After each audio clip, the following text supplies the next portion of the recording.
Good evening friends.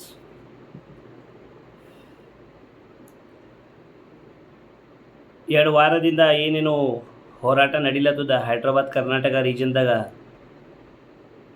ನಾವು ಪ್ರತಿಯೊಂದು ವಿವಿಧ ಗೌರ್ಮೆಂಟ್ ಫಸ್ಟ್ ಗ್ರೇಡ್ ಕಾಲೇಜಲ್ಲಿ ವಿಸಿಟ್ ಮಾಡಿ ಅಲ್ಲಿ SOP ಇಂಪ್ಲಿಮೆಂಟ್ ಮಾಡಿರಿ ಅಂತ ಎಲ್ಲ ಪ್ರಾಂಶುಪಾಲರಿಗೆ ನಾವು ಲೆಟ್ರ್ ಕೊಟ್ಟಿದ್ದೀವಿ. DC ಮೇಡಮ್ ಅವ್ರಿಗೆ ಕೂಡ ಕೊಟ್ಟಿದ್ದೀವಿ. ನಿನ್ನೆ CM ಸಿದ್ದರಾಮಯ್ಯ ಅವರು ಕೂಡ ಬಂದಿದ್ದು, ಅವ್ರಿಗೂ ನಾನು SOP ಇಂಪ್ಲಿಮೆಂಟ್ ಮಾಡಿ ಅಂತೆಲ್ಲ ಕೊಟ್ಟು ಬಂದಿದ್ದೀನಿ. ಹಲವಾರು ಗೌರ್ಮೆಂಟ್ ಫಸ್ಟ್ ಗ್ರೇಡ್ ಕಾಲೇಜ್ದಾಗ ಇಲ್ಲಿನ ಬರೆಯುವ ಸುದ್ದಿವರೆಗೂ SOP ಇಂಪ್ಲಿಮೆಂಟ್ 50% ಆಗಿದೆ, ಇನ್ನು 50% ಆಗಿಲ್ಲ.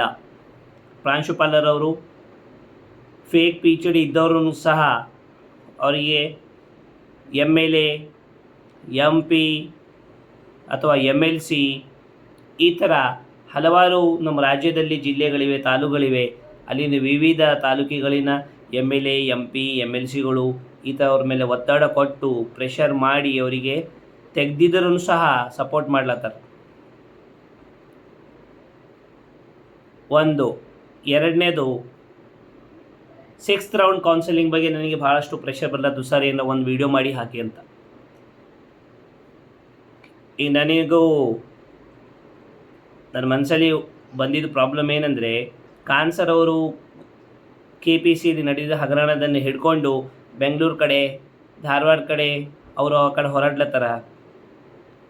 ಮಿಕ್ಕಿದೆಲ್ಲರೂ ನಾವು SOP ಗೌರ್ಮೆಂಟ್ ಫಸ್ಟ್ ಗ್ರೇಡ್ ಕಾಲೇಜ್ದಾಗ ಇಂಪ್ಲಿಮೆಂಟ್ ಆಗಲಿ ಅಂತ ನಾವು ಹೋರಾಟ ಮಾಡ್ಲತ್ತೀವಿ.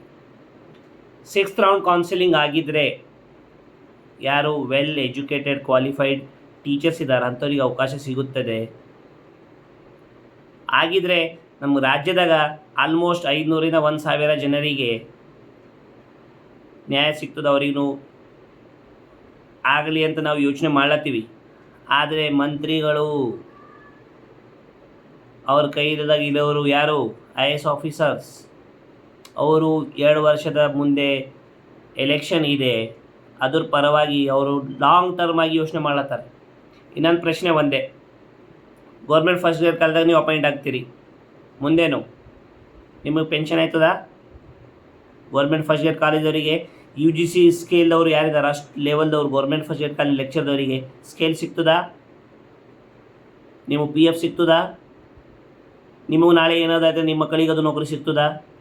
ಇದ್ರ ಬಗ್ಗೆ ನೀವು ಪರ್ಮನೆಂಟ್ ಬಗ್ಗೆ ಯೋಚನೆ ಮಾಡಿ. ಟೆಂಪರರಿ ಯೋಚನೆ ಮಾಡ್ಕೊಂಡು ಈಗ 10,000 20,000 ಬಂದಿದ್ರೆ ಅನ್ನೋದು ನಿಮಗೆ ಸದ್ಯದಲ್ಲೇ ಹೆಲ್ಪ್ ಮಾಡುತ್ತೆ, ಆದರೆ ಭವಿಷ್ಯದಲ್ಲಿ ಭಾಳ ಕಷ್ಟ.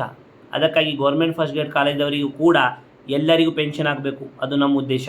ಅವ್ರಿಗೆ ಪರ್ಮನೆಂಟ್ ಆಗಬೇಕು. ಯಾವ ಥರ ಪರ್ಮನೆಂಟ್ ಗೌರ್ಮೆಂಟ್ ಲೆಕ್ಚರ್ ಅವರು ಏಡೆಡ್ ಕಾಲೇಜಾಗ ಅಪಾಯಿಂಟ್ ಆಗಿದ್ದಾರೆ, ಆ ಥರ ಕೂಡ ಗೌರ್ಮೆಂಟ್ ಫಸ್ಟ್ ಗ್ರೇಡ್ ಕಾಲೇಜವರಿಗೆ ಆಗಬೇಕು. ಇದು ಆಗಬೇಕಂದರೆ ನೀವು ಬರಬೇಕಾಯ್ತದೆ ಹೊರಗೆ. ಅದಕ್ಕಾಗಿ ಫ್ರೆಂಡ್ಸ್ ನೋಡಿ, ಇಲ್ಲಿ ನಾವು ಒಂದೊಂದು ಜಿಲ್ಲೆಯಲ್ಲಿ ಹೋರಾಟ ಮಾಡ್ಲತ್ತೀವಿ. ಆ ಹೋರಾಟ ಜಿಲ್ಲೆಗೆ ಸೀಮಿತ ಆಗಿಬಿಡ್ಲತ್ತದ. ಎಲ್ಲ ಜಿಲ್ಲೆಯಲ್ಲಿ ಪ್ರತಿ ತಾಲೂಕಿನಲ್ಲಿ ಒಂದೊಂದು ಗುಂಪು ಮಾಡ್ಕೊಳ್ಳಿ. ಗುಂಪು ಮಾಡ್ಕೊಳ್ಳೋದ್ರಾಗ ನಾವು ಆ್ಯಡ್ ಮಾಡಿ ನಾವು ಬರ್ತೀವಿ, ನಿಮ್ಮ ಜಿಲ್ಲೆದಾಗ ಏನು ಸಮಸ್ಯೆ ಇದೆ ನೋಡೋಣ, ಒಂದಿನ ಹೋಗೋಣ, ಚಲೋ ಬೆಂಗಳೂರು ಒಂದು ಚಳವಳಿ ಮಾಡೋಣ, ಅಲ್ಲೇ ಹೋಗ್ಬಿಟ್ಟು CM ಅವರು ಮನೆಯಲ್ಲಿ ಸುತ್ತ ಬಿಡೋಣ, ಅಥವಾ ವಿಧಾನಸಭಾ ಇದೆಲ್ಲ ಫ್ರೀಡಮ್ ಪಾರ್ಕ್ ಇದೆ ಅಲ್ಲಿ ಹೋಗೋಣ. ಈ ಥರ ಮನೆಯಲ್ಲಿ ಕೂತ್ಕೊಂಡ್ರೆ ಇದು ನ್ಯಾಯ ಯಾರಿಗೆ ಸಿಗಲ್ಲ. ಮತ್ತು ನಿಮ್ಮ 6th ರೌಂಡ್ ಆಯ್ತದ ಅದು ಆಗಲ್ಲ, ಅದನ್ನು ಗೊತ್ತಿಲ್ಲ. ಯಾಕೆಂದರೆ ಸರ್ಕಾರ ಇದೆಲ್ಲ ಲಾಂಗರ್ ಟರ್ಮ್ಗಾಗಿ ಯೋಚನೆ ಮಾಡ್ಲತ್ತವ್ರ. ಅದು ಏನು ಎಲೆಕ್ಷನ್ ಅದ ಅಂದರೆ 6 ತಿಂಗಳ ಮುಂಚೆ ನೀವು ಅಪಾಯಿಂಟ್ಮೆಂಟ್ ಮಾಡ್ತಾರೆ, ಓಟ್ ತಗೋತಾರ, ಆಮೇಲೆ ನೀವು ಹಾಗೇ ಮತ್ತೆ 5 ವರ್ಷ ಓಡಾಡ್ಕೋತಾನೇ ಇರಬೇಕು. ಅವರು ಆ ಕಡೆ ಹಾಡಾಡ್ತಾ ಇರ್ತಾರೆ, ನಾವು ಕುಣಿತಾನೇ ಇರಬೇಕು, ಹಿಂಗೆ ಮಾಡಿ.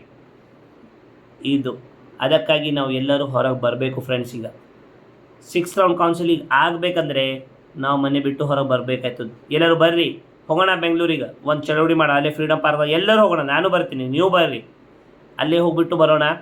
ಸೊ ಅದಕ್ಕಾಗಿ ನಾನು ದಯವಿಟ್ಟು ಎಲ್ಲರಿಗೂ ಹೇಳತ್ತೀನಿ, ಇಲ್ಲಿವರೆಗೂ ನೀವು ಮಲ್ಕೊಂಡಿದ್ರೆ ನಿಮಗೂ ನ್ಯಾಯ ಸಿಗಲ್ಲ. ಅದಕ್ಕಾಗಿ ಹೋರಾಟ ಮಾಡಬೇಕಾಯ್ತದೆ ಫ್ರೆಂಡ್ಸ್. ಬರ್ರಿ, ಹೊರಗೆ ಬರ್ರಿ. 6th ರೌಂಡ್ ಕೌನ್ಸಿಲಿಂಗ್ ಆಗಲಿ, ಪಾಪ ಅವ್ರಿಗೂ ಸ್ವಲ್ಪ ನೌಕರಿ ಸಿಗಲಿ. ಓಕೆ, ಒಬ್ಬರಿಗೆ ನೌಕರಿ ಆಯ್ತು ಅಂದರೆ ಅದು ಒಂದು ಊರದಾಗ ಒಂದು ದಾರಿ ತೋರಿಸೋರು ಇರ್ತಾರೆ. ಇಲ್ಲಾಂದರೆ ಭ್ರಷ್ಟಾಚಾರಿಗಳು ಫೇಕ್ PhD ತಂದು ನಿಮ್ಮ ಜೀವನ ಹಾಳು ಮಾಡತ್ತಾರಲ್ಲ, ಇದು ಹಾಳು ಮಾಡತ್ತಾರಂದು ಗೊತ್ತಿದ್ರೂ ಸರ್ ನೀವು ಸಹಿಸ್ಕೊಳ್ಳಲ್ಲ, ಇದು ತಪ್ಪೇ. Yes, so please 6 round counselling ಆಗಬೇಕಂದ್ರೆ ನಾವು ಎಲ್ಲರೂ MLA, MP, MLC ಅಲ್ಲಿ ಹೋಗ್ಬಿಟ್ಟು ಮೇಲೆ commissioner, principal commissioner, secretary to government, CM, governor ಇಲ್ಲಿವರೆಗೂ ನಾವು ಕಂಪ್ಲೇಂಟ್ ಮಾಡ್ಬೋದು. ಸೊ ನಾವು ಬರ್ರಿ ಯೋಜನೆ ಮಾಡಿ ಹೋಗೋಣ ಬೆಂಗಳೂರಿಗೆ. ನಮಸ್ಕಾರ.